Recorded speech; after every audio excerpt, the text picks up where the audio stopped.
Time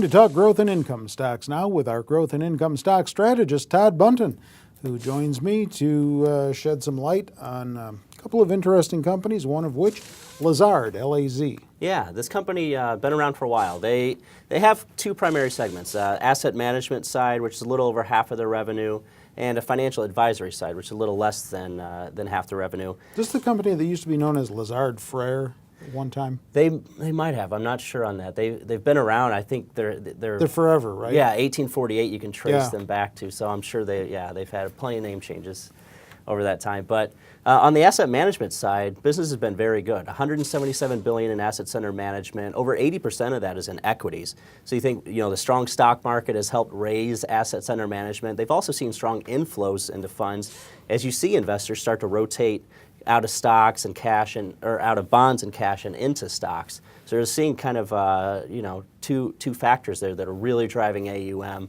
which is driving higher fees.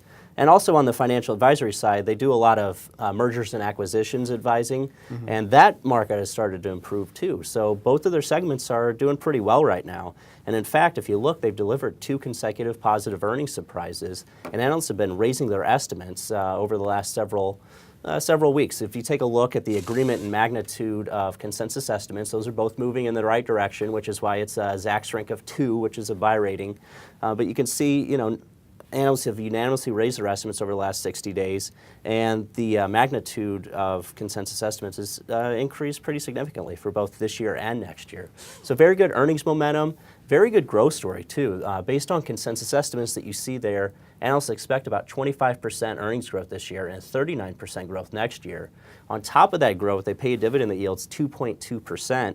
And if you look back to 2006, they've increased their dividend at about a 16% compound annual growth rate. So very shareholder friendly. They also announced in December that they would be paying a 25-cent per share special dividend on top of their regular quarterly dividend. Interesting. Yeah, so very shareholder friendly management. If you look at the valuation, they trade about 18 times 12-month forward earnings. That is a small premium to their historical median of 16 times, but I would say given the strong earnings momentum, the strong growth projections, the good dividend yield, that premium seems justified. Could be more upside potential over the next 3 to 6 months in this name. All right, talk to me about National Health Investors, which is a REIT. A REIT, yes, and REITs had a rough 2013. And the reason for that was because of the taper. The Fed announced, or at least fears over taper drove long-term interest rates higher, and these big dividend payers got whacked. But I think it could be a good buying opportunity here. This company specifically focuses on healthcare, as you can probably derive from the name, but they have about 146 healthcare properties, mostly skilled nursing facilities and independent living facilities, senior housing, but they don't operate the properties directly. They actually pretty much just own and lease them to the operators. Okay. So they take in a lot of rental income, but very steady, and you can think that's a growing market. You hear 10,000 baby boomers turn 65 every day, so the demand is definitely there. And if you look at the earnings momentum, it's very solid. They've delivered 4 earnings surprises in the last 5 quarters. And if you take a look at estimates, they've been steadily rising over the last several months. You can see here in the price and consensus chart, nice upward slope in both 2013, 2014, and you can see 2015 estimates just starting to hit. But very good earnings momentum here, good growth as you can imagine, about 11% funds from operation growth expected in 2013, 19% growth next year. And on top of that, they pay a dividend that yields 5%, so very solid yield to go along with that growth.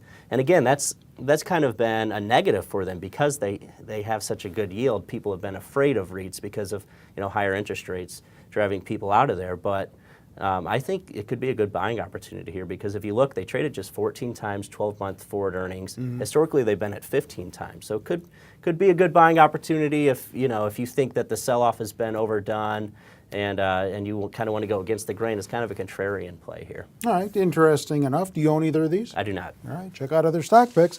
And you can do that on our website, Zacks.com. If you're not there right now watching this video, get on over and check them out. They change often, so check back often. With Todd, I'm Terry Ruffalo.